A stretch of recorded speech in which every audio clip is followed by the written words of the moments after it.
Well, hello there my music lovers, I'm just Audiophile Heaven and today we are having a look at the Grell True Wireless 1. This is a True Wireless IEM priced at $200 US and it has a really interesting quality to its sound, so let's get down to the unboxing.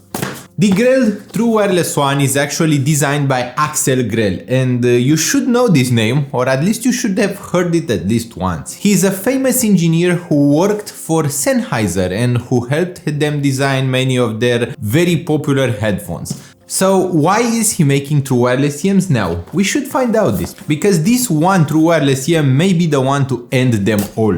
The unboxing experience is quite normal. It has those interesting manuals with a little corner cut, but at the same time having only cardboard for the packaging feels a bit cheap, even though it is environmentally friendly. We have two little pouches of accessories. We have one with the ear tips, and as you can see, everything, and I mean absolutely everything, is cardboard.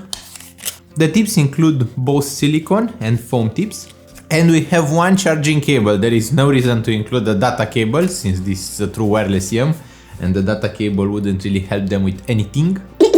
And here is the charging/carrying case. So this is a pair of True Wireless IEMs that has ANC or active noise cancelling or cancellation, and they have the best overall ANC I've heard so far. Here I should explain something. Most ANC or active noise cancelling protocols tend to degrade the quality of the music you're listening to, and they usually tend to do this a lot. Like you listen to your music through the True Wireless IEM and then you activate ANC and then the entire music starts to sound much worse. To avoid this, Axel Grell redesigned the whole ANC theory and redesigned the way it is implemented so that the Grell True Wireless 1 doesn't really change the music while you have the ANC activated. And I can actually say this is going to be the best ANC you've heard ever. I have never heard an ANC that sounds better than the True Wireless 1, because this one sounds transparent. You activate the ANC mode, there is no noise, no problems whatsoever, it just sounds natural and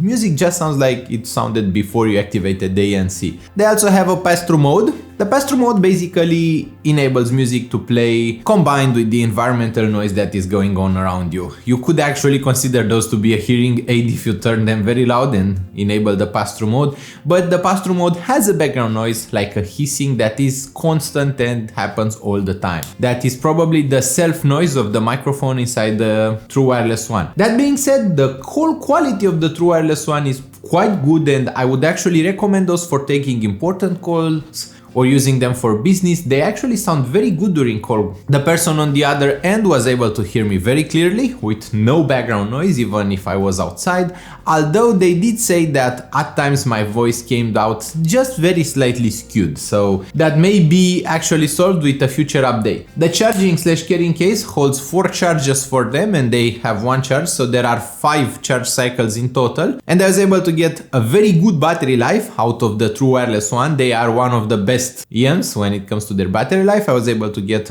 around 5 to 6 hours of actual battery life doing my usage with very loud music, using the aptX codecs, and in general they just work pretty well. I had no Bluetooth disconnects even if I was jogging with them or even if I left my phone in a different room, and I generally have had a very good overall experience. They do have one thing that I usually avoid. They have this touch-based interface. If you tend to fiddle with your True Wireless IEMs, you are going to do some mistouches, which can be quite annoying and quite stressful, especially if you just keep pausing and pressing play by mistake.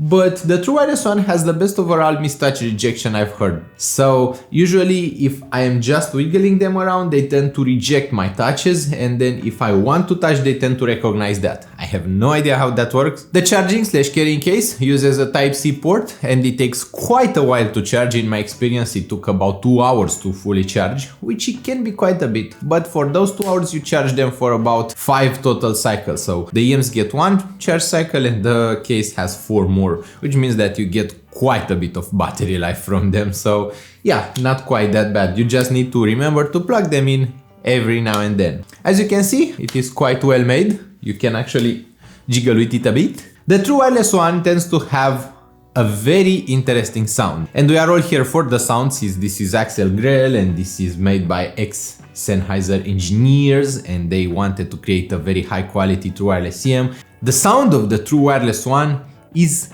quite interesting. They have a very full and very warm bass with a ton of substance and a ton of impact. They also have a very natural mid-range, but which is slightly recessed compared to the bass, and they have a somewhat uplifted treble that creates some contrast for the bass. Usually most True Wireless EMs have a smooth treble, which tends to make them quite full and quite thick, but at the same time they tend to lack resolution and refinement and detail, which can be an issue if you are on the go, especially if you are using a True Wireless EM that has some limitations given by the Bluetooth codec. With the True Wireless One, you get some of that Bluetooth sound. You do know that you are using a Bluetooth EM, and usually the Bluetooth compression algorithms are slightly audible because you do know that there is some Bluetooth compression going on, but at the same time it is quite natural. You hear it the least compared to most True Wireless EMs I've heard. So they do not have LDAC, they rely on the aptX adaptive to sound. And I would like to give you a demonstration, but my smartphone just broke. I happened to drop it on the floor. So I don't know if you have ever seen an AMOLED display die, but they die quite nastily. This is how a dead AMOLED display looks like. Quite terrifying actually. Looks like a piece from a horror movie. But anyways, right when filming this video review, I do not have a smartphone, but it should be there tomorrow or the day after. And I did already write the full written review on the Grell True Wireless One. I like them quite a lot. I remember that when writing the review, I was quite impressed by the overall resolution and detail they have. But at the same time, I feel that they are for those who enjoy a fun sound. They are not very linear, they aren't very precise, they don't go for that ultimate resolution and precision, but instead they go for a ton of fun, they go for a large bass, for a wide sound, for a deep sound with very good layering and instrument separation, and they go for some juicy mid-range presentation. They don't really have that dry analytical presentation that you typically expect from monitors, and even though they are designed and engineered by Mr. Axel Grell, they have a very fun sound. They remind me much more of the Sennheiser Momentum 3 headphones, the Bluetooth ones, which I did review, and much less of the Sennheiser HD600 or HD800, both of which are much more neutral, much more linear, and don't have quite this much bass. The bass is important actually, because with the Grell True Wireless One you can actually walk outdoors and you will still hear some bass. If you have a very neutral tuning, when you go outdoors, the bass and the overall sound is going to be drowned out by the noise around you. For example, engines of the cars passing by, or your own walking, your own inner sound, everything is going to cover and muddy up the sound. So having more bass is actually helpful for an EM or an earphone designed for portability. Mr. Axel Grell actually designed a very good solution with his Grell True Wireless One. They do have one feature that I disliked and I didn't really find useful, which is the Sound ID app. I actually don't have my smartphone to show it to you. When you enable the Sound ID app, it basically acts like an equalizer. It is more or less a much more complicated way to equalize your headphone. They tend to give you some samples to listen to and to ask you which one you prefer more. And I went ahead and did this a few times. And guess what? Every single time when you enable the Sound ID equalizer, it tends to cut on the resolution drastically. The processing it does is very lossy. You hear a much more narrow soundstage, a much more narrow dynamic range, everything is just compressed, and they just tend to cut out some of the treble. Like, there is a massive cutoff at about 9 kilohertz. I don't know what is going on. It doesn't even matter what you choose during those questions of them, because I tried choosing them on purpose to something that I did enjoy, and then I tried following just random answers to see if I can get it to sound good. But no, the quality of the Sound ID is quite poor at this point, and it is not something I would recommend for the True Wireless One.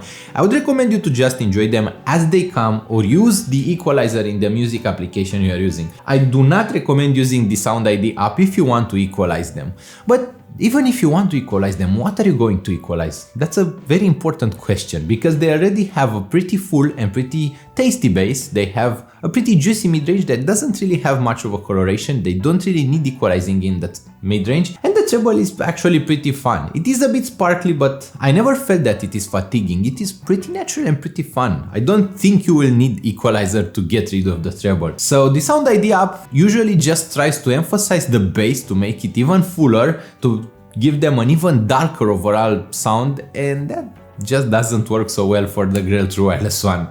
It may work well for other EMs, but this one was not made to be equalized. It was made to be listened as it comes from the factory, and that is a great thing. You are going to be testing many apps. For example, if you want to listen to something from YouTube, then something inside of your smartphone, then some Tidal, and you don't want to be connected to an equalizer unless it is system-wide. So yeah, it is a good thing that they sound good out of the factory. I do hope that my video sounded just as good. I do hope that you are enjoying your time at Audiophile Heaven. I really do hope that you are having a fun time watching my videos. I hope that they are fun enough for you to subscribe to Audiophile Heaven. Also, to leave a like on this video if you enjoyed the content. Don't forget, you can always help me, and I'm always looking for help.